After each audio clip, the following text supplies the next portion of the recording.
Welcome back to the Strata Automation technical channel. In this video, I'm going to give you a demonstration of all of the features in our Ocean software, specifically the systems section. Um, this will include all of the new features from V3 as well as all of the currently available features from V2. So to start, in the systems tab here, like I said,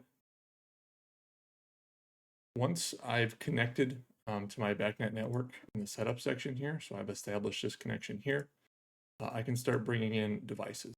So I've already brought in some devices, but if I wanted to bring more in, I'd hit this plus icon, and it's going to go out and scan my network, and any devices that it finds will show up here. So if I want to bring that device in, I can click it, or if I have multiple devices and I want to bring them all in, I can hit select all or deselect all. And then when I'm ready to bring them in, I'll hit add selected devices. You'll see over here on the bottom left of my tree that this BP848 is starting to pull in points. It'll give me a progress as it goes. Over here, you'll also notice in my tree, I hit this button here to expand it, see all of the different devices I have brought in. The green check mark signifies an MSTP connection. The device is connected and communicating properly. You'll see this Wi-Fi icon here for my OpenStat communicating over Wi-Fi. So that's how we differentiate between Wi-Fi stats and just regular MSTP controllers going through the BACnet route. And you'll see now that this BP848 has brought in all the points fully. It's a green check mark to reflect that. You'll also see I have labels here like VAV, RTU, router, etc. Those are sites, and so to create one of those, I'll hit add site. So if I were just to create one to show you, test, you'll see now I can have a dedicated live view and dashboard for this one, as well as nest devices within those other sites or under other controllers, like so. I can just click and drag things to move them around. So if I want to unnest things, I can just drag it out of there. If I want to put it back under there, click and drag and it'll save.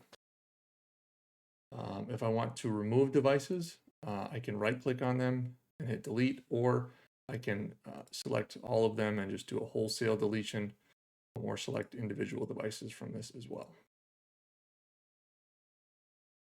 So if I were to right click on one of these devices, I get a lot more options. So I'll get hot links over to the graphic for this controller, the dashboard for this controller.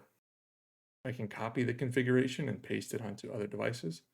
I can remove it, which is deleting it from the tree. I can add a site from here as well. Device actions give me the ability to refresh a singular device, or I can clear the priorities, and I'll show you what those look like a little bit later when I get to controller specifics. I can also manage the config, so I can save the config as. What this is going to do is allow me to save the configuration to my server under a given name. I can also export config to PC. This is going to save the configuration to my local machine that I'm using to access the server. Then I can import config to server, so I can upload one from my PC or my personal machine that I'm using to access the server to the server. And then I can also load config from server, and so I can load the configuration that is saved locally on the server itself. So that's all for navigating the tree and using the tree. Now things get a little more interesting when I have a site or a controller. So I will select this OpenStat here. You'll see when I click on it, it defaults to the live view to show me the graphic, but going from left to right here, across the top, we have the device config. This will show me my general BACnet information about the device. If I click on here, I can make changes to any of the boxes that aren't grayed out. But this is where I can see all of the firmware information for my device and just general BACnet info about the device. For this Wi-Fi stat here, I can also choose the PVSF mode, whether it's automatically choosing IP or MSTP, depending on how I have that one connected. Wi-Fi config. Again, this is just for the controllers that have Wi-Fi on them, but like this OpenStat Wi-Fi model here, I can tweak the information, passwords, SSIDs. All that can be changed from here as well. I just have to make sure to hit save after I change those. Radar config. Again, this is for devices that have motion on board, but I can tweak the settings of the radar from here. And then any changes I make, I just have to make sure to hit save afterwards. Device management. So this is some of those features you saw when I right-clicked on the device, but refresh the device. So you'll see when I mouse over it, it gives me a little tooltip. It says force device info and objects to refresh. So if I click this, I get a little notification saying it's going to start pulling objects fresh, and then it'll start pulling those objects, give me an indicator, and then now it's back to the green Wi-Fi symbol, meaning that everything is back in up. If I clear object priorities, this will give me a full priority array here. Now all of these boxes that are checked, it's going to write a null at every single backnet object at that priority. So anything I have checked will receive a null, anything I don't will be untouched. This takes a little bit of time, so you want to be pretty careful with this so you don't accidentally clear out your config. You just want to make sure you're selecting the priorities that you mean to. That way you can clear out any overrides that were left on the device during commissioning, perhaps. Restart device. This allows you to remotely restart the device rather than having to physically reset it at the unit itself. And then reset parameters, you can reset the device remotely as well. App config management. So this, again, is those config management stuff here. So saving config as saves it to your server. Export config to PC will allow you to save it to your local machine. Import allows you to upload to the server a config file, and then load config from server allows you to paste a configuration to this device that is saved on your server.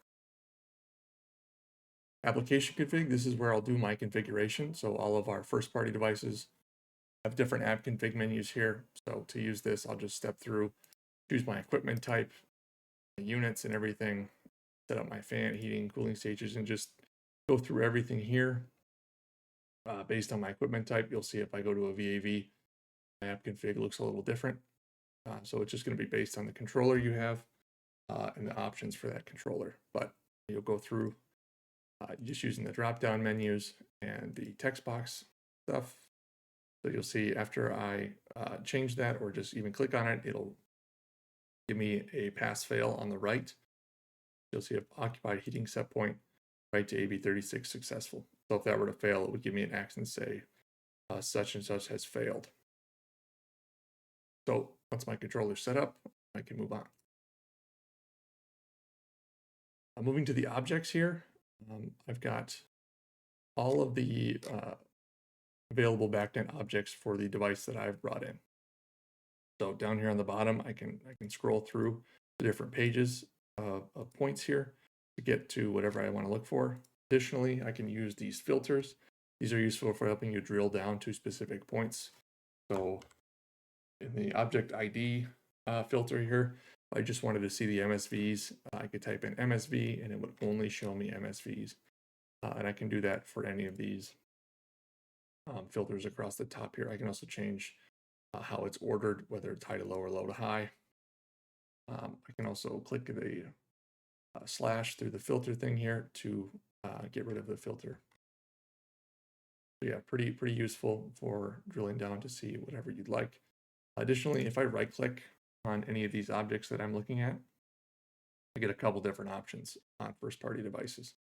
So I can edit the present value, so I can change anything from here as well. Choose the priority I want to write at and the new value, and then when I hit apply, it'll write to that value. I can also null values out. If I click on any slot in the priority array, I can null out those values. Other options, I can show trend log. This will direct me over to the trend log section, and it will automatically pull up the trend log for that point. So if I look at an AV, let's see, I right click on the room temperature set point, show trend log, you'll see it jumps over and shows me a pretty boring graph of the trend log for that point. And finally, edit properties.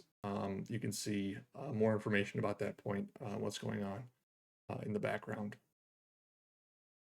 A little more finer view of this point.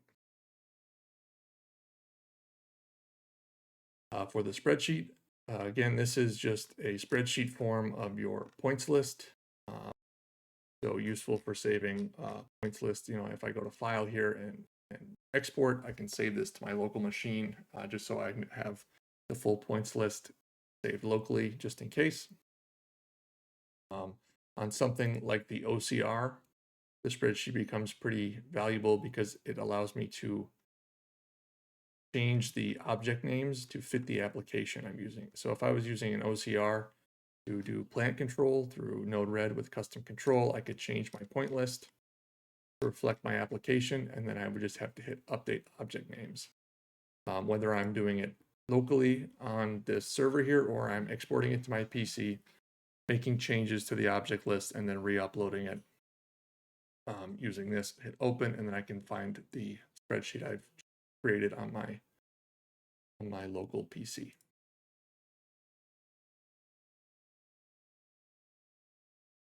The live view, this is where I'll view the graphics for my device, whether it's one of the graphic templates that we provide or a custom graphic that you've created. So you'll see here the instance for the device I'm looking at, the graphic displayed below it, and then up here in the top right is a drop-down menu allowing me to choose which graphic I'd like to display. Anything with Strato underscore is going to be one of the first-party graphics that we've created for you. Everything else is, you know, a custom graphic. So from here, I can select any graphic I like to display. So if I select untitled template, it obviously is going to change my graphic, but there's nothing here. So if I go back, that OpenStat Arts view, you'll see it matches up all the points and displays that graphic. I can also, any of these points that have been made writable in the graphic, I can right click on them and edit the present value. So just like I could in the objects page, I can make changes from the graphic, or I can jump over to the trend log for that graphic as well, or for that point, excuse me. And then finally, we have dashboards. So dashboards allow you to display information or create links. They're pretty flexible and giving you a different way to show data to the end user. So here I've got zone temps from a couple different zones. I can have dashboards either on a controller basis or on a site level.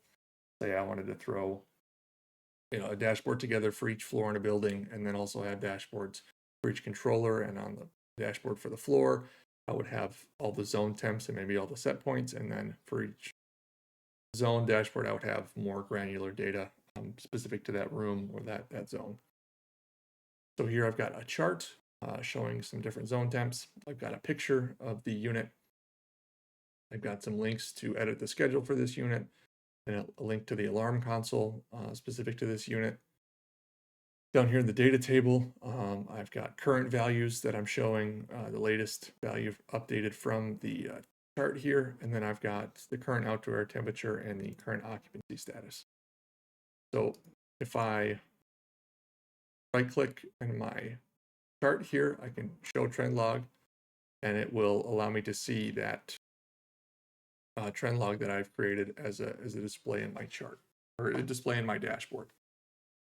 So pretty flexible.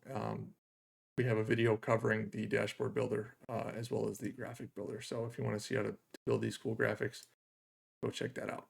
But that is going to be all for the systems section of Ocean. Again, feel free to check out our other videos covering the other tabs here along the left-hand side. But that's going to be it for this video. Thanks for watching and have a great day.